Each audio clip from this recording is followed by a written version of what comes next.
আসসালামু আলাইকুম বন্ধুরা, আমি আজকে আপনাদেরকে রান্না করে দেখাবো কুরবানি ঈদ স্পেশাল আফগানি বিফ মালাই কোফতা কারি, যা খেতে যে এতটাই মজার যা চিন্তা করা যায় না। এর জন্য আমি নিয়েছি 1 কেজি গরুর মাংসের কিমা। তাতে আমি দিয়ে দিলাম 1 টেবিল চামচ আদা এবং 1 টেবিল চামচ রসুন আর পরিমাণ মতো লবণ। দিয়ে দিলাম কালো এলাচের গুঁড়া, 1 টেবিল চামচ জিরের গুঁড়ো, 1 টেবিল চামচ ধনের গুঁড়ো, 1 টেবিল চামচ শুকনা মরিচের গুঁড়ো, একটা ডিম। সেই সাথে দিয়ে দিব লেবুর রস। এখানে আমি 2টো লেবুর রস দিয়ে দিব। এই কোফতা কারিটা যে এতটাই মজার, ট্রাস্ট মি, এটা রান্না করলেই আপনারা বুঝতে পারবেন। এই সব মশলা দিয়ে কিমাটাকে আমি খুব ভালো করে মেখে নিব। তারপর এটাকে আমি আধা ঘন্টার জন্য রেস্টে রেখে দিব। আর এই ফাঁকে কিমাটা রান্না করার জন্য আমি একটা মশলা রেডি করে নিব। আমি এখানে নিয়েছি কিছুটা জয়ত্রী, একটা স্টার মশলা, 1 টেবিল চামচ শাহি জিরা, একটা জয়ফল, 1/2 কাপ কাজু বাদাম, ধনে পাতা নিয়েছি এবং পুদিনা পাতা, এগুলো আমি 1 কাপ করে নিয়েছি, কাঁচামরিচ এবং টমেটো, এগুলোকে আমি একটু পানি দিয়ে মিক্স করে নিব, পিষে নিব মিক্সচারে। তারপর হাতে তেল লাগিয়ে সেই যে আমি কিমাটাকে মাখিয়ে রেখেছিলাম সেটা এখন এরকম ঠিক লম্বা করে একটা শেপ দিয়ে নিব।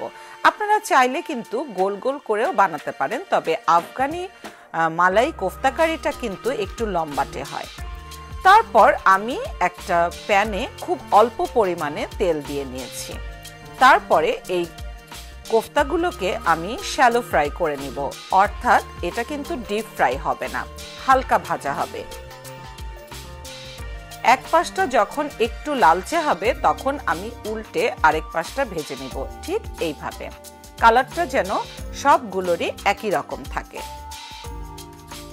দুই পাশে যখন এরকম গোল্ডেন ব্রাউন হবে তখন এটাকে আমি তুলে নেব। এইভাবে করে সবগুলো কোফতাকে আমি ঠিক সুন্দর করে এইভাবে ভেজে নেব।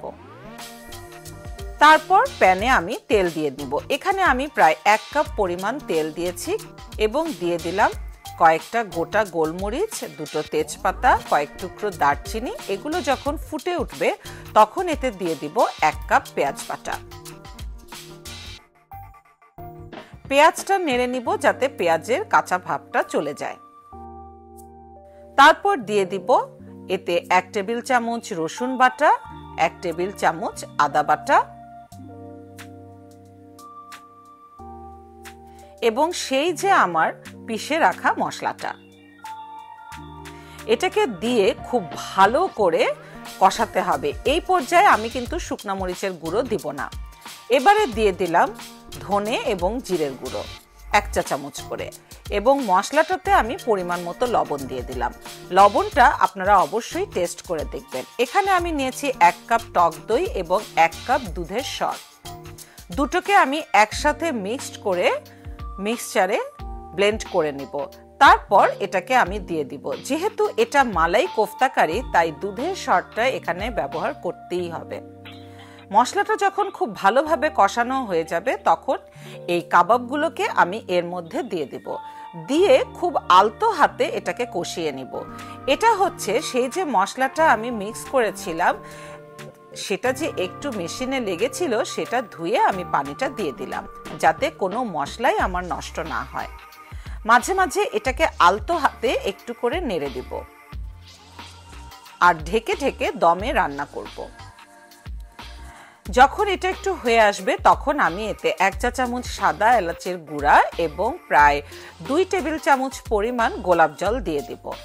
সেই সাথে কয়েকটা গোটা কাঁচামরিচ দিয়ে দিব আর ফুড ভিলেজের ঘি দিয়ে দিব 1/2 চা চামচ। ফুড ভিলেজের ঘি আপনারা কিন্তু অনলাইনেও পেয়ে যাবেন। তারপর এটাকে আমি 10 মিনিট দমে রাখবো। যখন তেলের উপর পড়বে তখন এটাকে নামিয়ে নিব।